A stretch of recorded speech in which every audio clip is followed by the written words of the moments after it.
Good evening and thank you for joining us for KREM 2 News at 6. I'm Mark Hanrahan. Welcome everyone. It's good to have you here. I'm Whitney Ward. The investigation continues after the murder of a local teenager shot and killed at a party on Saturday. Now we do want to be very clear. Police have not identified the victim or the partygoers as gang members, but they say preliminary investigations are leading them to believe the drive-by shooting may have gang ties. Our Morgan Trow spoke with gang violence educators about how kids need extra help with feeling like they belong, especially right now. After a 16-year-old was shot and killed over the weekend, police are searching for a motive. Gang intervention specialists say that his death could potentially illustrate an increasing trend of gang violence. What makes someone resort to joining a gang? Basic unattachment to the real structures that are around them. And so they look where it is that they can fit in. The Fulcrum Institute is a mediation firm that specializes in gang prevention. Executive Director Jack Heedner says he and numerous police jurisdictions across the county believe the uptick in gang violence is related to the pandemic. School is often the most stabilizing factor that they have. Teachers are incredibly important in all kids' lives, but they're even more important often in the lives of somebody who may not have a support structure outside of school. With schools going remote, athletics canceled, and pressures in home life, kids are trying to find connections, which may lead to joining harmful groups for them, others, and society. So unknowingly, kids get wrapped up in this because they have nothing else. And I think that you just said the magic words, they have nothing else, or at least they perceive they have nothing else. And what we have to be able to do as a community is we have to give them something else. Some school districts even have their own gang prevention plans, identifying early signs of lack of involvement in students and providing them with a mentor. He also recommends parents check in on your kids, spend time with them, and validate their feelings. He stresses the importance of eating dinner together, a simple way to communicate. Unfortunately, not everyone has that luxury. Reporting in Spokane, Morgan Trow, KREM 2 News. Members of the Spokane Jewish community are speaking out tonight after Temple Beth Shalom was vandalized with anti-Semitic graffiti. Multiple Nazi symbols were painted on the South Hill Synagogue and their Holocaust memorial was damaged. One local woman, Leslie Falak, says Judaism is known for fighting against oppression, but having to deal with hate crimes becomes exhausting. It hurts me deep inside that this is something we're still dealing with. And I just feel so angry, but then I also feel kind of defiant, where I think I'm standing here no matter what they have to say.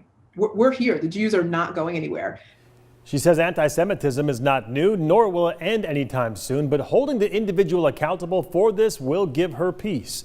The synagogue's surveillance camera system did capture images of a lone white male suspect. They're not releasing the images right now. The man, they say, was wearing blue jeans, black boots, a dark-colored jacket with a hood, a dark-colored beanie-style stocking cap, black gloves, a red mask, and sunglasses on his head. If you have any information that could help with this investigation, you're urged to call Crime Check. That number, you can find it on our website, KREM.com. We are now just about 2 hours away from the deadline to drop off your ballot for the special election. Too late to actually mail it, but you can still take your ballot to any of those drop box locations. Our Amanda Rowley joins us live tonight from one of those drop box locations in Spokane Valley with an update on voter turnout. Amanda? Yeah, Mark and Whitney, the clock is ticking. As you said, the deadline tonight is 8 p.m. Throughout the day today here at the Spokane Valley location, we've seen quite a steady flow of people coming through, dropping off their ballots. It's picked up a little bit, though, starting at that 5 o'clock hours. A lot of people are dropping off their ballots on the way home. Take a look at some of the video we took earlier today of those voters coming through. Now, new this year, this is going to be the first spring election. Voters do not have to pay postage for their mailed-in ballots. Spokane County Auditor Vicki Dalton expects the ballot return rate of about 35 to 40%, and she says that's really good for the spring election. Now, for Spokane County-wide, as of today, that voter turnout has come in at about 34%, and Dalton expects that the free postage to be a factor in that turnout. Now again, your vote counts, so again, we're checking the time. It's about just after 6 o'clock, so if you're making your way home or if you haven't filled it out yet, there is still time. Head over to your nearest Dropbox location and get that ballot in. Reporting in Spokane Valley, Amanda Rowley, KREM 2 News. Amanda, thank you. We'll bring you those results as we get them. Well, today, Washington Secretary of Health Umair Shah toured Spokane's mass vaccination site at the arena. Our own Regina On is live at the arena tonight. And Regina, what was his main message to Spokane today? Yeah, good evening, Tom, Mark and Whitney. You know, today's message was really about gratitude. Secretary Shah came in and really shook the hands of the Department of Health here in Spokane and also the Washington National Guard, saying those heartfelt thank yous for the community to come together, especially during these really rough times, to get hundreds of thousands of people vaccinated in such a short period of time, hopefully.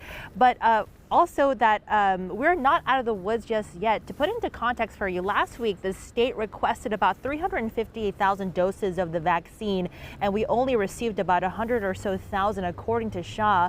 So this afternoon I got to spend some time with Secretary Shah walking and touring the site, and here's what happened. Dr. Umair Shah began the tour by first thanking the Washington National Guard for all they are doing. Well, thank you. Thank you for everything you guys are doing. Appreciate you. Secretary Shah says the biggest challenge the state is seeing at this time is vaccine supply.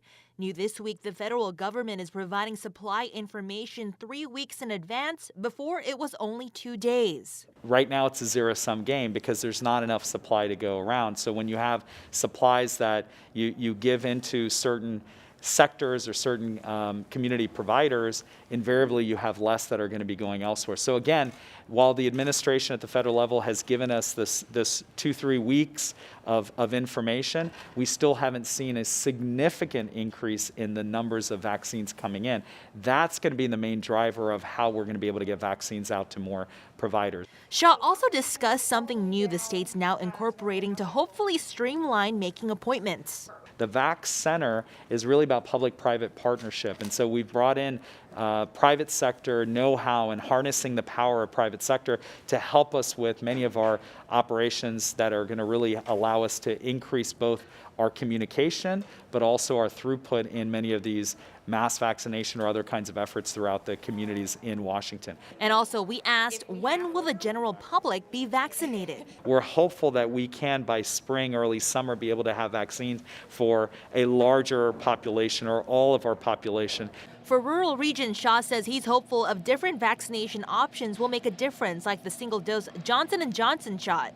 If it's a community where you have to really go out, 2-3 hours to get to and then vaccinate, you may want to be using that kind of vaccine in that kind of a setting because it's harder to go back for a second dose. He says for smaller communities, it could be reaching out to local health departments, local pharmacies. More precise with how do we get to communities that are disproportionately impacted or that in essence are not getting vaccinated or not able to get vaccinated or not feeling that they should get vaccinated, they're hesitating. So we want to do everything we can to focus our attention not just on everyone, but also being precise in certain communities.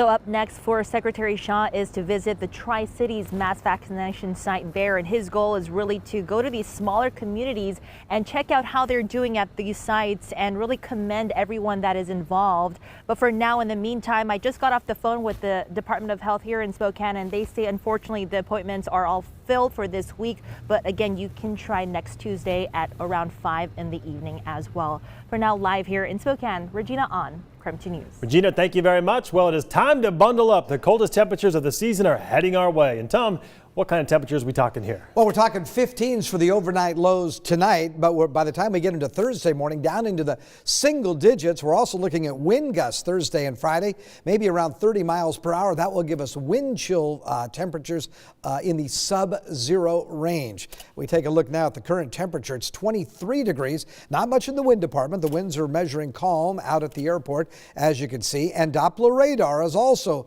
looking very quiet as the cloud cover, much of the cloud cover, has cleared out. We'll look for mostly cloudy skies later tonight, and in the overnight hours should drop it down to 15. Partly cloudy tomorrow, and even though I'm saying partly cloudy, we have a chance of some snow flurries. No accumulation, but just at times we might see snow flurries and a daytime high of 28. The very cold temperatures continue through the weekend, 8 degrees. The expected low Saturday morning with a high of only 24, 13 the low on Sunday, and a high of 27, of course, this Sunday, Valentine's Day. I'll have a look at your 10-day forecast coming up in a few minutes. Sounds good, Tom. Thank you very much. And as the temperatures continue to drop, the city of Spokane is working with the homeless shelters to keep people warm and safe. Tonight, KREM 2's Brandon T. Jones explains what's being done as we get ready for the cold snap. These next few days will provide some of the coldest temperatures Spokane has seen in years. Living under these conditions can be deadly, especially if you don't have a roof over your head. There's more than 15 homeless shelters located in Spokane. By the time nightfall comes around, nearly every single one of those facilities will be filled to capacity. These are temperatures that people freeze to death. They fall asleep and they don't wake up. The city of Spokane is working with local shelters to make sure no bed goes unused. They've created a list of emergency shelters that people can turn to. City Church on Garland is among those housing as many individuals as they can. This is the part of our job that creates trauma. It's turning away people all night long. We can't increase capacity here. COVID restrictions make an already difficult situation even more complicated. Maintaining a healthy environment is still a top priority, and because of that, the city is flexing more space available throughout Spokane. That includes hotel and motel space for people that are high risk. Throughout the cold stretch, the Spokane Fire Department will also conduct welfare checks of any vulnerable people who don't find a place to shelter. So we want to make sure that we're keeping people safe and healthy, creating those kinds of spaces for folks. Shelters like the one at City Church will be handing out supplies like hand warmers and sleeping bags to help people. At other shelters, any entrance fees will be covered by the city over the coming days. For those without access to technology, city officials recommend visiting the nearest shelter. If there's no availability there, the shelter may be able to redirect individuals to another location. Check every availability because it changes throughout the night. From Spokane, Brandon T. Jones, KREM 2 News. All right, still ahead tonight, people in Washington and Idaho who qualify have been lining up to get their COVID-19 vaccine. But as the vaccine is being distributed, we continue to receive questions like this one. Is the second vaccine, the second shot, the same as the first? Coming up after the break, we answer your questions.